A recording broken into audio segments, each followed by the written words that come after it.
দেখো, জয় হিন্দ আমার প্রিয় ভাই বোনেরা। দেখো, আরআরবি এনটিপিসি নিজের অফিসিয়ালভাবে ক্যালেন্ডার দিয়েছে যে কবে ফর্ম ছাড়বে এবং এর এক্সাম প্যাটার্ন কীরকম হবে আর সিলেবাস কীরকম হবে, সেটা নিয়েই আজকে তোমাদের কাছে এসেছি ডিসকাশন করার জন্য। যে এনটিপিসির ক্যাটাগরি কী কী আছে। তো এনটিপিসির ক্যাটাগরি দুটা লেভেলে আছে, একটা হচ্ছে লেভেল 2 আর 3, আর একটা হচ্ছে লেভেল 4, 5, 6। দুটো লেভেলের এক্সাম হবে, তোমাদের জেনে নিতে হবে সেটা। ফার্স্ট হচ্ছে কি লেভেল 2, 3, আর সেকেন্ড হচ্ছে তোমাদের লেভেল 4, 5, 6। লেভেল 2, 3 কোনটা? লেভেল 2, 3 হচ্ছে আন্ডার গ্রাজুয়েট,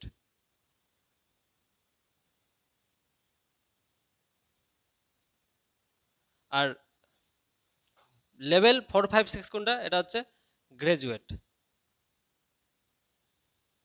বুঝা গেল? মানে আন্ডার গ্রাজুয়েট মানে তুমি যদি 12 পাস থাকো, 12 পাস থাকলেই তুমি এটার জন্য অ্যাপ্লাই করতে পারবা।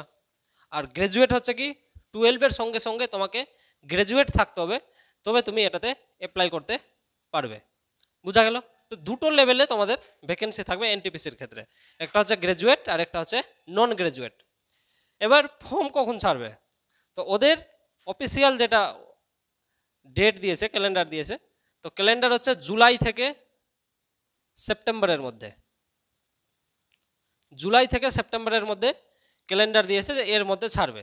দেখো, মোটামুটি জুলাই থেকে সেপ্টেম্বর দিয়েছে মানে আগস্টের মাঝামাঝিতে বা আগস্টের শেষে কিন্তু ফর্ম ছেড়ে দিবে আর তোমরা অ্যাপ্লাই করতে শুরু করে দেবা। ঠিক আছে? এবার কোশ্চেন হচ্ছে স্যার কোনটাতে অ্যাপ্লাই করব। কোনো ছেলে মেয়ে যদি গ্রাজুয়েট থাকে তাহলে 12 পাসেই শুধু করতে পারবে না শুধু গ্রাজুয়েটে করতে পারবে? তো বলে দিচ্ছি আগে থেকেই, তোমরা কিন্তু দুটাতেই অ্যাপ্লাই করতে পারবা। আর যারা শুধু 12 পাস আছে তারা কিন্তু শুধু লেভেল 2 আর 3তেই অ্যাপ্লাই করতে পারবা, নাকি লেভেল 4, 5, 6-এ।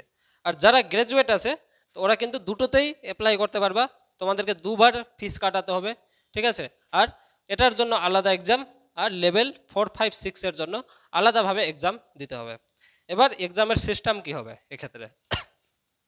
তো এর যে প্রসেসিং আছে, তো প্রসেসিং হচ্ছে প্রথমে সিবিটি 1 মানে কম্পিউটার বেসড টেস্ট 1।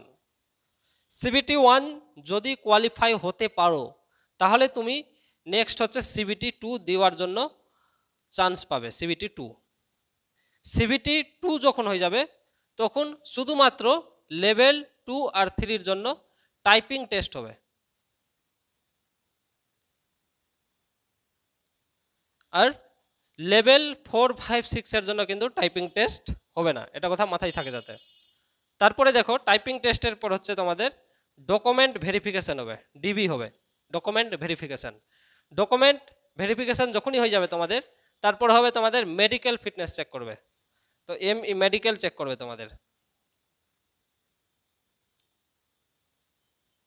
তারপরে তোমাদের জয়েনিং হবে। এবার সিলেবাসে আসছি, সিবিটি 1-এর কত নম্বরের এক্সাম হবে আর সিবিটি 2 কত নম্বরের এক্সাম হবে। যদি আমি সিবিটি 1-কে একটু ফোকাস করি, সিবিটি 1-এ 3টা পার্ট থাকবে। এক নম্বর হচ্ছে জেনারেল অ্যাওয়ারনেস,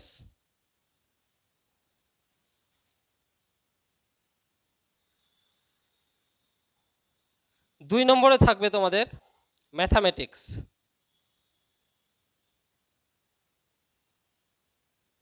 আর 3 নম্বরে থাকবে তোমাদের সবার প্রিয় রিজনিং।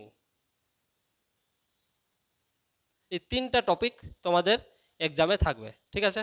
এবার স্যার কোনটাতে কত নম্বর থাকবে? তো দেখো, সিবিটি 1-এর ক্ষেত্রে জেনারেল অ্যাওয়ারনেসে থাকবে তোমাদের 40 নম্বর, সিবিটি 1-এর ক্ষেত্রে ম্যাথামেটিক্সে থাকবে 30 নম্বর, আর সিবিটি 1-এর ক্ষেত্রে রিজনিংয়ে থাকবে 30 নম্বর। তাহলে টোটাল কত হলো? 40, 30, 70 আর 30-এ তোমাদের টোটাল মার্কস হচ্ছে কত? টোটাল মার্কস হচ্ছে তোমাদের 100, মানে 100-এর এক্সাম হবে। তাহলে সময় কত পাবো? সময় পাবো পার কোশ্চেনে 1 মিনিট, মানে 90 মিনিট আমরা সময় পাবো এক্ষেত্রে। বুঝা গেল? তো সিবিটি 1 জেনে গেলাম, জেনারেল অ্যাওয়ারনেস, ম্যাথামেটিক্স, রিজনিং। একটা ভালো দিক আছে নর্মাল ছেলের জন্য, যে এখানে ইংলিশটা নাই বা হিন্দি নাই, ল্যাঙ্গুয়েজ টাইপের কোনো সাবজেক্ট কিন্তু নাই, হিন্দি ইংলিশ এগুলো কিন্তু নাই। জেনারেল অ্যাওয়ারনেস পড়ো, ম্যাথামেটিক্স পড়ো, রিজনিং পড়ো, কিন্তু সিলেকশন হয়ে যাবে। এবার দেখো সিবিটি 1 যখন তুমি কোয়ালিফাই হবা, তো তোমাকে এবার কিন্তু সিবিটি 2 এ আসতে হবে। তো সিবিটি 2 এর সিলেবাস কি আছে দেখো। সিবিটি 2 এর ক্ষেত্রে সেম জিনিসই বলবো আমি, জেনারেল অ্যাওয়ারনেস 1 নম্বরে,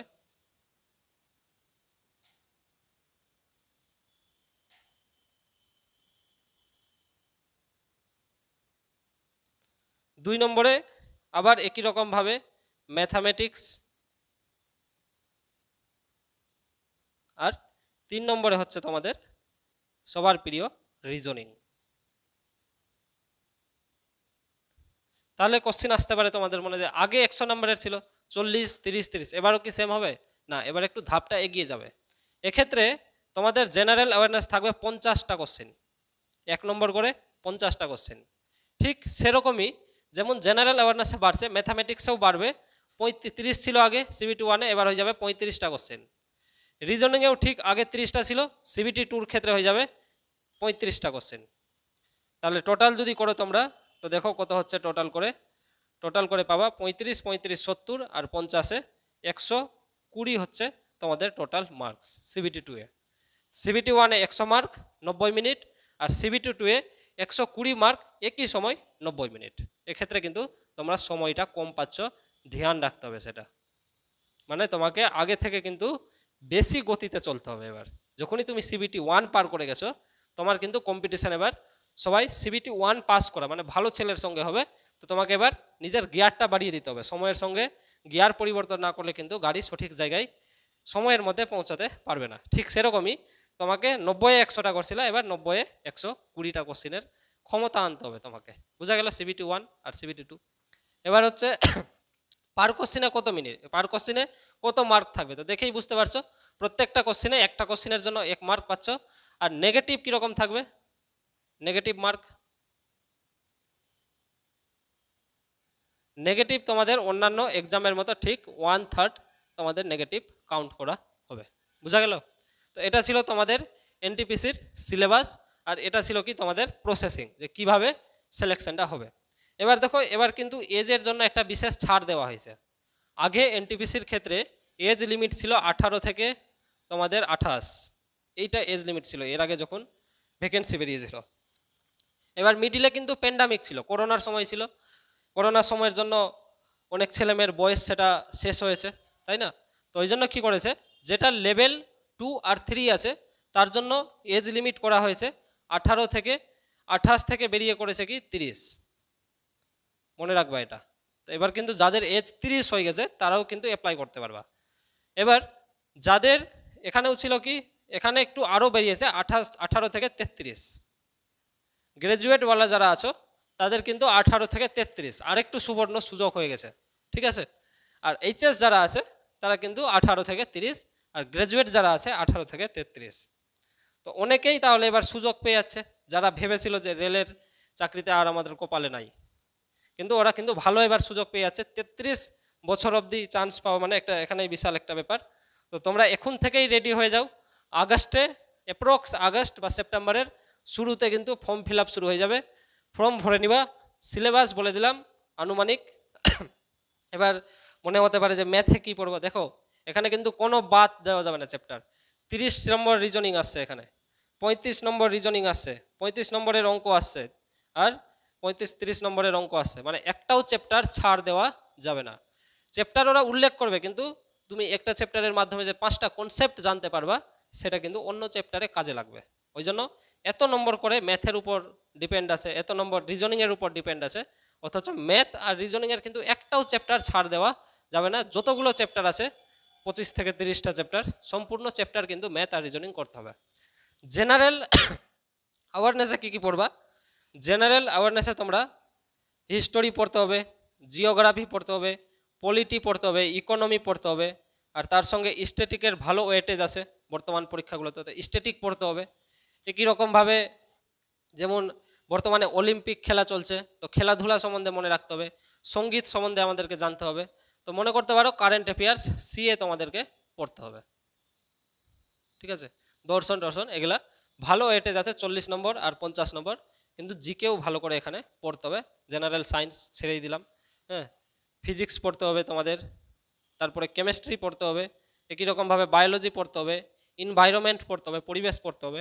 তো এতগুলো তোমাদেরকে কভার করতে হবে, অথচ সময় নষ্ট না করে এখন থেকেই যদি শুরু করো কিন্তু ধীরে ধীরে ধীরে ধীরে ঠিক হয়ে যাবে, ক্লিয়ার। বুঝা গেল? যতটা পারলাম আমি তোমাদের বোঝানোর চেষ্টা করলাম, ঠিক আছে? আরও যদি কোনো কোশ্চিন থাকে মনে, ঠিক আছে, তাহলে তোমরা কমেন্ট করে জানাবা কি কি তোমাদের ডাউট থাকলো। আমি কিন্তু আবার এসে তোমাদের সেই ডাউটগুলা ক্লিয়ার করে দেবো। ধন্যবাদ। জয় হিন্দ, জয় ভারত।